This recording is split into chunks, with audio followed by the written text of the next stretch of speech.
Кого я дурю? Знадобиться чудо, щоб мене взяли в армію.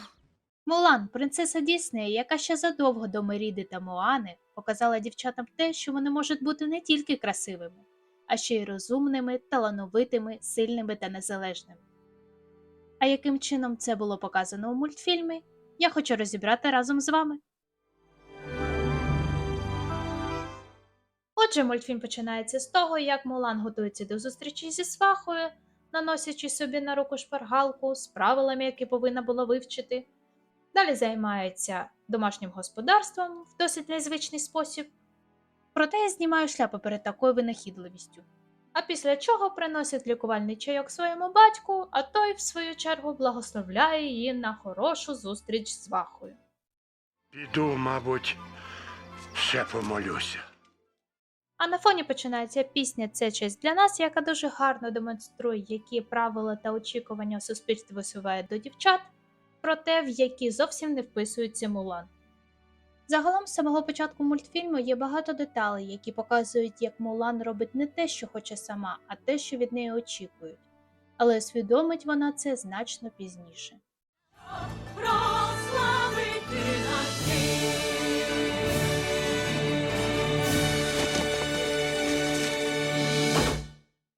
Отак під гарну пісеньку ми доходимо до будиночку свахи, і першою вона, звісно, викликає Мулан. З самого порогу у свахи дуже багато претензій до Мулан, то вона тоща, то ще щось. Коротше кажучи, це виливається в дуже провальну зустріч, від якої в кінці у свахи підгорає дубця. Так само, як у мене в дитинстві, коли вона придиралась до Мулан. І виганяючи Мулан з великою кількістю прокльонів, вона каже, що Мулан ніколи не вийде заміж, не принесе честь у сім'ю і все таке інше. Хоч ти й вдяглася, як наречена, сім'я ніколи тобою не буде пишатись. Після цього через пісню відображення нам демонструють внутрішній конфлікт Мулан, нерозуміння, яка вона є справжня.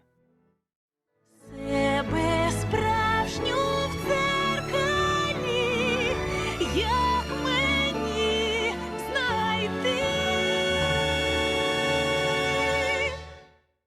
Засмучена Мулан береться втішати її батько, кажучи, що її так званий зірковий час ще просто не настав.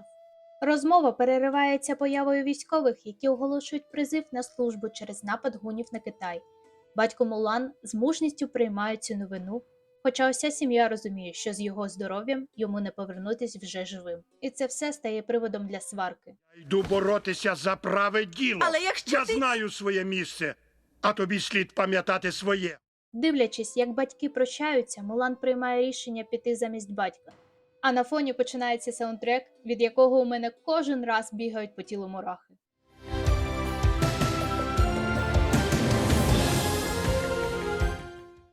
Саме на цьому моменті відбувається переломний момент у мисленні Мулан. Вона приймає рішення врятувати своїм вчинком батька, сама не розуміючи, що таким чином йде проти усталеної системи та навіть китайських законів, оскільки якщо правда про стать розкриється, її чекатиме страта. Тим часом нас знайомлять з дракончиком Мушу, який будить духів предків. Ті, у свою чергу, сперечаються про вчинок Мулан і вирішують відправити їй на допомогу могутнього дракона, якого Мушу, замість того, щоб розбудити, благополучно розбиває. І щоб не нарватись на прочухан, робить вигляд, що все добре, а на допомогу вирушає сам. Точно! Зроблю Мулан героєм війни, і вони благатимуть мене повернутися! Чудовий план! О, який я розумний!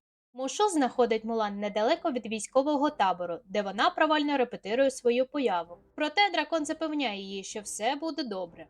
Так, ми потрапляємо у табір, де на прикладі оточуючих Мушу вчить дівчину, як треба себе поводити. Об'єктивно, це тупо набір дуже стереотипного бачення чоловіків.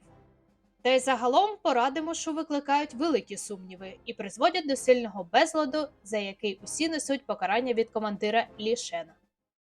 Мені бешкетники в таборі не потрібні. Як тебе звати? Окремо хочу зазначити про маленьку дурість Мулан. Прийти під виглядом чоловіка, де брехня може коштувати життя, але не додуматись вигадати собі ім'я. Геніальна жінка, що тут скажеш. Наступного дня у таборі розпочинаються тренування, і перше завдання командира дістати стрілу з верхушки стовпа за допомогою двох важелів дисципліна та сила здається неможливим, оскільки усі спроби виявилися марними. Тож Лішен переходить до вивчення основ під шикарну пісню «Зроблю з тебе чоловіка». Очевидно, що одразу у бійців нічого не виходить, а дівчина виявляється серед них найслабшою. Шен навіть просить її повернутися додому, але в останній момент вона вирішує все одно не здаватись, що дає свої плоди. Славним наче тайфуновий. Дуже сильна сцена, у якій Мулан зростає як гарний воїн та розвивається як особистість. На початку мульта, зазнавши невдачі, вона переставала боротися, але у цьому моменті нарешті розуміє, що все у її руках. По завершенню тренувань Мулан разом з Мушу випадково підслуховують розмову командира з радником імператора, під час якої стає зрозуміло, що на реальне поле бою вони потрапити не зможуть. Такий розвиток подій, звісно, не влаштовує дракона, тому він клепає та доставляє липовий терміновий виклик на фронт. Так військо виступає і, звісно, куди ж без пісні для підняття духу. Спів бійців різко переривається кадрами дотла згорілого селища, а за ним і розбитого китайського війська. Шен розуміє, що гуни швидко рухаються до столиці і рушає, щоб їх перехопити. На жаль, Мушу підставляє усіх і викриває гунам місце знаходження солдатів. Починається нерівний бій, і коли у китайської сторони залишається лише один снаряд, у Мулан народжується план – за допомогою цього снаряду обрушити на гунів сніжну лавину. Не влучила! Як можна було не влучити?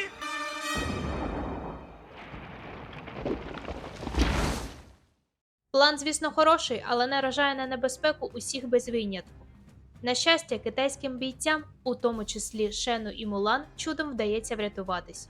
Усі радіють, але тут Мулан втрачає свідомість, оскільки під час запуску снаряду лідер гунів Шан Ю ранив її. Що з тобою? Тримайся. Тримайся. Прокидається дівчина у наметі з перев'язаною раною і розуміє, що лікар при наданні допомоги викрив її секрет. Таким чином, правду дізнається увесь табір. Лішен готується її стратити, але не робить цього, оскільки під час лавини Мулан врятувала йому життя. І таким чином він сплатив їй борг – життя за життя. Військо залишає дівчину і йде до столиці. Мулан, сидячи на снігу, задається питанням про те, що, можливо, вона пішла в армію не заради батька, а довести, що вона чогось варта.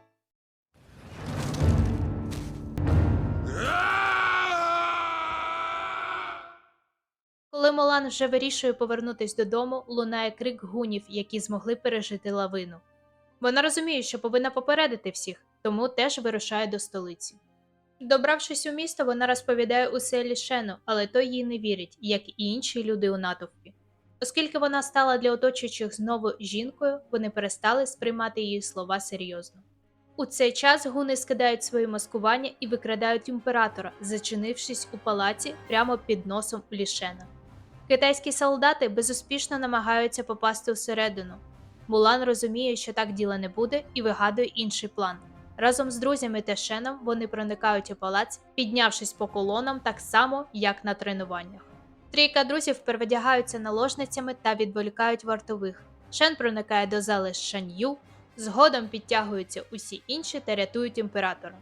Лідер гунів намагається вбити Лішена, проте після зізнання Мулан, що вона той самий солдат, який спричинив лавину, Шан Ю прагне мести і починає переслідувати дівчину. Ну який план? Ем, У тебе немає плану?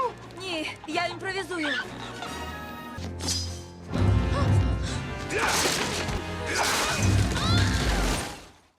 Опинившись на даху, за відсутності варіантів, їй доводиться захищатись віолом, що, на мій погляд, дуже символічно, бо віоло, яке є суто жіночим атрибутом, у цій сцені виступає безпосередньо як зброя.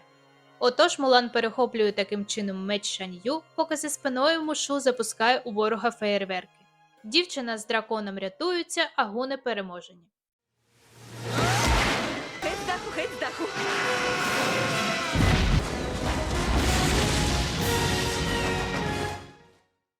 Мулан предстає перед імператором, який виказує їй повагу за героїзм. Він склоняє перед нею голову, а люди в натовпі стають на коліна чолом до землі.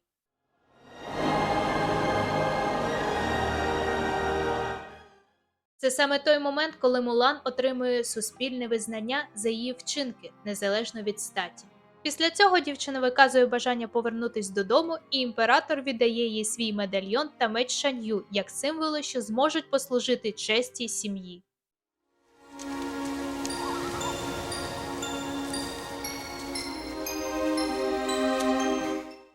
Мулан зустрічає батька у саду, де колись він її втішав. Вона віддає дари імператора, але глава сім'ї викидає усе в сторону, обіймаючи дівчину зі словами «Найбільша честь для мене – мати таку доньку». Згодом до сім'ї Фа приходить Лі Шен, який нарешті розібрався у своїх почуттях до Мулан. У кінці нам дають прямий натяк на їх стосунки, проте ця тема краще підіймається у продовженні мульта. Якщо вам цікавий розбір другої частини, то дайте мені знати у коментарях. Тож, підсумовуючи, Мулан – це історія про героїню, що пройшла довгий шлях від невдахи, яку не приймало оточення, до жінки, яка змогла довести закорінілому суспільству. Людина визначається не статтю, а її вчинками. І саме ти вирішуєш, ким бути і який шлях обрати. Давай, крі-крі! А на цьому усе. Якщо вам сподобалось моє відео, не забудьте підтримати мене лайком та підпискою і обов'язково поділіться своїми враженнями від мультфільму або напишіть, які теми хотіли б побачити у наступних роликах. Дякую за проведений час разом зі мною. Скоро побачимось!